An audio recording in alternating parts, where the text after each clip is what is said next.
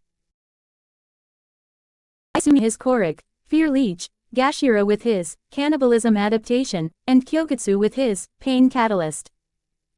I could go on forever. Mr. Tanaka. His argument was strong, and with proof and examples to support it, it was hard to refute his point. The student in question, Daigo Arata, had a quirk that allowed him to send invisible slashes at people. His quirk also came with a mutation that made him look like some kind of monster. Is it really surprising that he spiraled into villainy? This is why we must seriously reconsider how we treat those with quirks of a darker nature, perhaps even establish stricter monitoring or segregation to prevent these tragedies, Seiji said, and this time, Aiko rebutted. It all came down to that in the end for you, doesn't it? Dangerous and prejudiced approach to the problem you presented. A person's quirk does not define their morality. There is no such thing as an evil quirk, only the choices a person makes. Seiji laughed out loud at that predictable response. I wish I live in your world, Mr. Tanaka. I really do. There's sunshine and rainbows. And I don't want to live in yours, Mr. Senji. Do you think I haven't read your works? You're a quirkiest who insist on pushing your Korik purist agenda.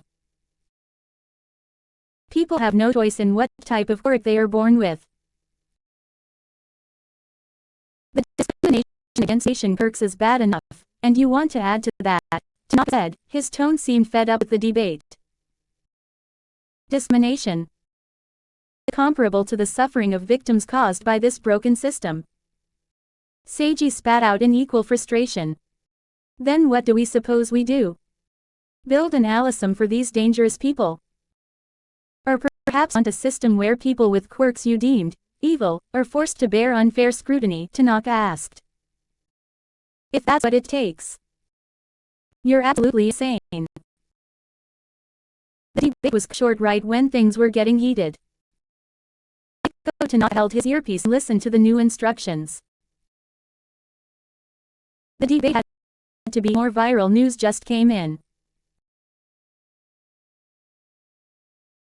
We interrupt our ongoing coverage of the UA student controversy with breaking news. A high-profile criminal responsible for a series of brutal murders has been located by authorities and is currently on the run. Let's give visual to our drone in Kamino Ward as it covers the ongoing pursuit, Tanaka said, and the screen changed to the aerial view of the drone. This gave time for the channel to get ready and for Seiji to be escorted away from the stage. Fuck, just leave me alone, goddammit. You let a man visit a strip club in peace? The villain screamed while running away from the heroes chasing him. He only wore his pants and his torso was naked. One could deduce that he was found out right before he dug into important business. He had taken off his mask, which led to the bartender recognizing him and calling the authorities.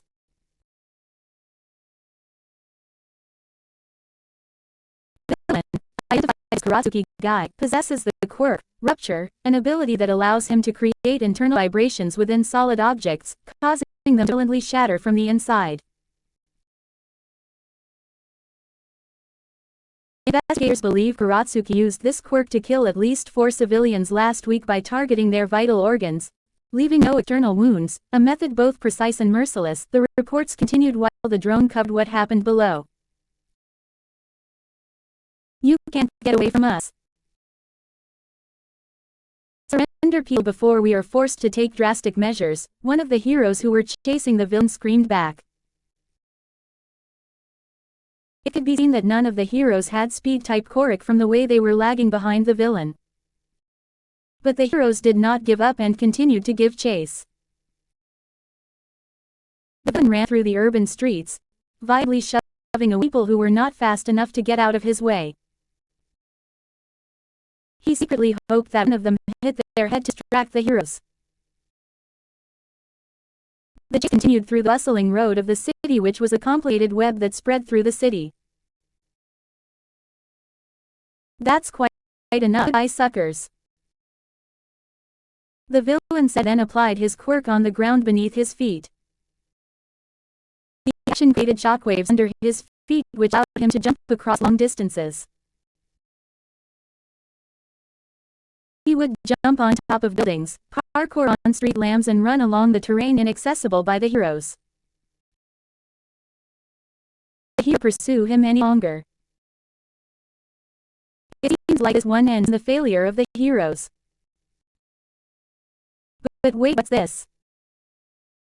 The hero Gran Torino is on his way. The small hero Gran Torino used his Korok to propel himself across the sky. He started miles away from the chase, but he was quickly catching to the villain. He was like a human jet as he shot across the atmosphere nearly at the speed of sound. Shit. I can't expose myself out in the open, the villain cursed before he jumped down from the building and sank down into some dark alley. It would have been easy for Gran Torino to catch him if he had continued running on top of buildings. But still, the short hero quickly reached the alley where the villain disappeared and jumped down. Ha! Gran Torino looked around at the dark and isolated alley, finding nothing except trash bags and dumpsters. Did I take a wrong turn? He said after scanning through everything with his special goggles and not finding the villain. In the end, the hero bursts into the sky once more to search for the villain. But maybe, just maybe, had he not relied on his advanced goggles and looked normally, he would have found the dark ball swirling. Then again, the ball was only the size of a golf ball, so it was so very easy to miss. Third pop. What the fuck? That was all the villain could say when he found himself in an unfamiliar space. One moment he was running in the alley, and the next thing he knew, the world led away and he found himself in a completely new place. A teleportation quirk? The villain asked himself and quickly checked his surroundings. He was in a dark space without walls. Was he out in the open? But there were no stars in the sky, no moon to light up the place. It was like he was standing in the darkest of night. His eyes told him that he was in an open space, but he could not have felt more trapped. It was like being stuck in a small box. The only light came from the malevolent shrine 20 meters away from him. The shrine gave off an unnatural red light that was bright enough to reveal its details but not bright enough to light up the surroundings. The villain looked beneath his feet and tapped his foot on the liquid he was standing on. It looked like water, but it was not wet. The place he found himself in was so strange that fear started creeping up his throat. Humans feared the unknown, and right now he didn't know shit. Finally, the villain caught the figure of someone. They were not there before, but someone was standing in front of the eerie red shern. Unexpectedly, domains work great as a hidden hideout. Although it had to trade its sure hit effect for a longer duration and to shrink the domain from outside, it does a marvelous job at being a hideout. The voice reverberated through the entire space. The villain felt a chill down his spine. He had never felt more malice and danger from an entity.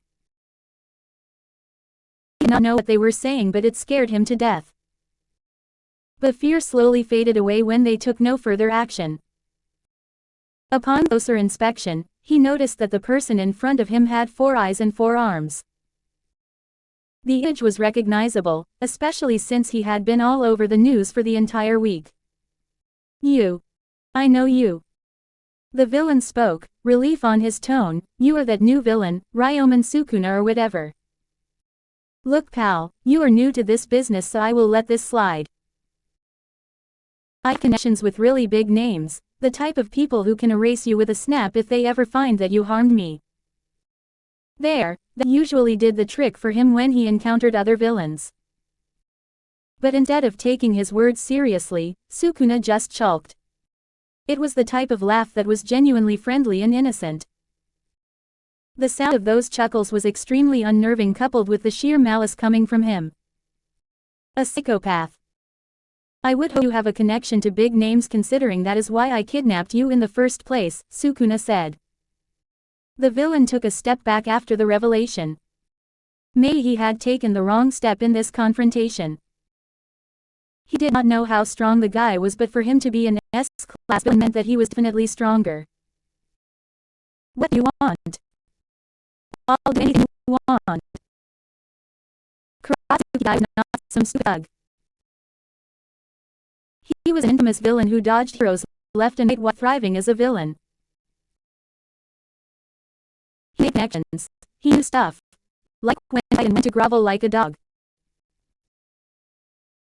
The current situation demanded the latter approach. No way he was going to act out or even resist when Sukuna was somehow able to teleport him to God knows where before he even realized it. No one even knew he could do that. Sukuna's shoulder sagged slightly in disappointment. I was hoping that you would resist for a bit. That way I can torture you with a proper reason, while in actuality, I just want to punish you for killing innocent people. The villain's sweat dropped at the confession. And yet he could not keep his mouth shut from saying, you can still do that if you want. I can, but I'm a villain now, right? It won't make sense if I torture you out of righteous fury. I understand, the villain nodded. Okay, now. Sukuna said, and immediately, malice and all kinds of evil filled the space once more, causing the villain to fall on his butt and shrink back like a scared cat. It was the effect of her energy on normal people. All once an empire, tell me everything you know about them. Sukuna said in a grave tone before he realized something. You do know about them, right? Absolutely. The villain nodded like chicken. Everyone slightly related to the underworld knows about it. Because truth is, everything is under all for one. Even the smallest crime like Grand Theft Auto doesn't go unnoticed by him. He is the unspoken king of the underworld.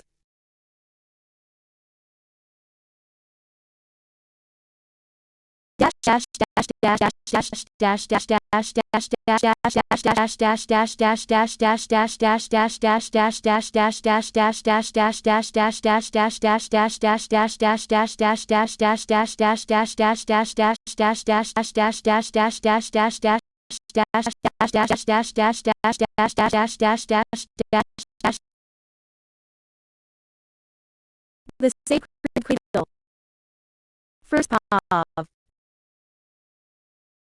Hilarious. I said that there was not a lick of humor in my tone. I gazed upon the humongous factory that made children's toys. I sat at the edge of an abandoned chimney, one of the I gazed upon the humongous factory that made children's toys. I sat at the edge of an abandoned chimney, one of the tallest structures in the factory. It was a pride industry located in Kawaguchi City. The factory was vast, fenced, and surrounded by thick walls. It did not make sense why a factory that made toys needed such thick fortification. The excuse was that the factory was prone to villain attacks due to its contract with the Hero Commission and its copyright to make toys of heroes. But that excuse was far from being true. The whole place was a toy factory only as a cover. Behind that layer of disguise, it was paradise villains. They called it the Sacred Cradle. A fucked up name for the neutral ground of villains. This place forbids all violence and bad blood. It was a place where enemies, rival gangs or villainous organizations could spend time together with no conflict whatsoever. It was often used for villains to meet up and settle disputes when they wanted to talk things out. Or if you're a villain who just wanted to lay low, this was the place for you. Like I said, it was a literal heaven for villains. It had been quite a while since I kidnapped Kuratsuki guy and used him for all the information he had. I started my hunt from there, going after villain, location after location, all in the name of destroying All for One's criminal empire. I would rip out information from my latest to find my next targets. So, I climbed higher and higher through the underworld hierarchy. It was like a pyramid with All for One at the top. The plan was simple: destroy All for One's criminal empire step by step until I eventually reach him, or destroy enough so that he could come to me in an attempt to deal with me himself. There was no sophisticated plan behind my desire to kill All for One because I was strong enough to not need one in the first place. The last time we fought, I was at 65% of Sukuna's template, yet I could match him. I adjusted him to show himself and I could end him easily. The thought he might run away from me or go into hiding did cross my mind. But the more I learned about his criminal empire, the less I worry about that. All for One so deep-rooted in Japan that he would never leave the country. Turns out, being able to steal Korik's made you a god in this world. He had absolute control over the villains and his influence even extended to the Hero Commission, along with the police and military. It was hard work and he would rather try to kill me than start over. I think he had not shown himself yet because he was still planning on how to kill me without any risk or because I had not done enough damage to his empire to warrant retaliation. Anyway, I was sure I would get his undivided attention after day. Because I was going to raise this place to ground. There would be no neutral ground for villains tomorrow, no paradise for the wicked. A paradise for villains. I'm going to flip it into hell. And that's the final truck for today, I said while watching the final vehicle coming through the entrance and the gate closed shortly after. These trucks transport villains under the guise of carrying cargo. It was a little baffling to me how such a huge operation had gone unnoticed for so long. It goes to show just how restrictive the laws were for the pro-heroes. It made no sense why they had not destroyed this operation when I could find out about it after only a few weeks of investigation. Or maybe they did know about it but decided to leave it. The place was a neutral ground after all, and ironically, it was vital for maintaining order in both society and the underworld. But that was beyond what I should care about. Emerge from the darkness, blacker darkness. Purify that which is impure, I chanted and formed a curtain around the entire factory. A dark ball of cursed energy swirled in the sky like liquid night. After I completed my chant, the ball bled out and painted a barrier upon the sky. The darkness fell on the factory like a curtain, hiding everything from the eyes of outsiders. The factory itself was heavily fortified to keep anyone out, so my barrier was just a second layer to make sure. Now no one could see what was happening inside, everything would appear normal even if I burned the place to the ground. It did not take long for the villains to come out of the warehouses and manufacturing buildings. They were like ants in an anthill. It had become night inside the barrier, which did not go unnoticed by the people inside. They came out to check what was going on. What is happening? Whose Korik is this? Stop this instance. The cradle is a neutral ground. Who the fuck turned off the sun? Panicked screams filled the place as people tried to find the perpetrator. Even the other villains inside the factory or underground were starting to release negative energy. Anger, fear, frustration, suspicions, and all kinds of negative emotions that came from the worst of humanity quickly polluted the space inside the barrier. After a while of basking on their negative emotions, I finally made my presence known. I stood on the tip of the towering chimney and released my cursed energy. My cursed energy was contained inside the curtain so that none leaked on the outside. But the 4 villains trapped in the barrier felt a suffocating pressure on their shoulders. They immediately turned towards me, the source of all their discomfort. I was like the sun projecting its bright light upon them. A wide grin, that was fitting of all the names they called me, spread my lips. I am Ryomen Sukuna, do remember the person responsible for what happens next, I said, making sure that they heard me by sending a pulse of cursed energy with my voice. My plan was to call out all for one. If I acted without anyone knowing who I was, it would defeat the whole purpose. He needed to know I was behind this and he needed to come after me if he wanted me to stop. I took a step into the empty space and fell from the tower. The people below watched in horror as I descended to the ground with an unmoving posture. Boom. I landed with a cloud of smoke and blitzed out before the dust could settle. I started wreaking havoc upon the villains and chaos ensued. I began beating on the hundreds of villains unfortunate enough to gather here today. A burst of shockwaves filled the factory and the equipment exploded frequently. Many quirks were thrown out in the form of retaliation, but they were only enough to distract me for split seconds. The difference between me and the common villain was laughable. A grown man and an infant were closer in strength. There were rare villains with strong quirks like time manipulation in a small area or elemental manipulation, but their own strength turned out to be a curse as I used my cursed technique on them while I beat the rest with my fist. Amidst the chaos and destruction, I always had control over the situation, from the biggest explosion to the smallest dent in steel tanks. This was because there were civilians in the factory. Although the place was infested with villains, innocent workers were inside the barrier too, and I wished to leave them unharmed. You will pay for this. One villain screamed. He was on the stronger side with the quirk that allowed him to turn part of his body to stone. From sheer confidence laced in his tone even after he had seen my strength, I knew he was talking about all for one. He had a sense of invincibility among the villains, he was all might for the other side of the coin. I want him to try. He charged at me with heavy steps that cracked the ground. I sank under his devastating hook before I grabbed his stone arm and ripped it off his shoulder with a swift utilization of cleave. Ah! He screamed, but I deftly silenced him by slamming a fist at his jaw before I spun around and threw his hand to 3 approaching villains.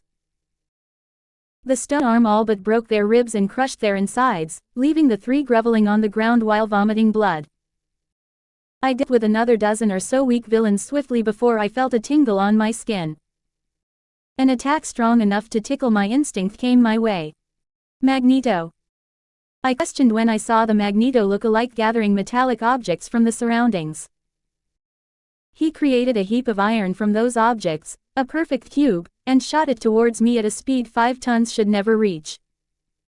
A single dismantle separated the cube of iron vertically. I shot so violently that the ground cracked like cobwebs and I blitzed right through the separation of the cube. My 4 eyes were a blur of red above a sinister smile. The villain only had time to widen his eyes before my hand clamped around his face. I slammed his head on the ground, but I did not stop there. I pushed his head to the ground while I continued to run. A trail of red marked our path and I only stopped when his skull was revealed and his scalp had been scraped off on the earth. I let him go and leapt somewhere else to traumatize more villains. But all through this violence and cruelty, I did not take a life.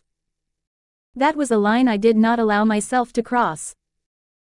An hour filled with screams and the defending sounds of battle passed by, and at last, I had put my hands on all the villains. Every single criminal suffered an injury from me. That didn't mean the end of the battle though, as the first villains I put down had enough time to recover and fight once more. I could go on forever. But I deemed that to be enough. I was satisfied. I jumped into the air, and when I was high enough I created a barrier to act as an invisible platform. A grin involuntary came upon my face once more. I felt a sadistic glee at what I was about to do. I put my hands together and made a sign.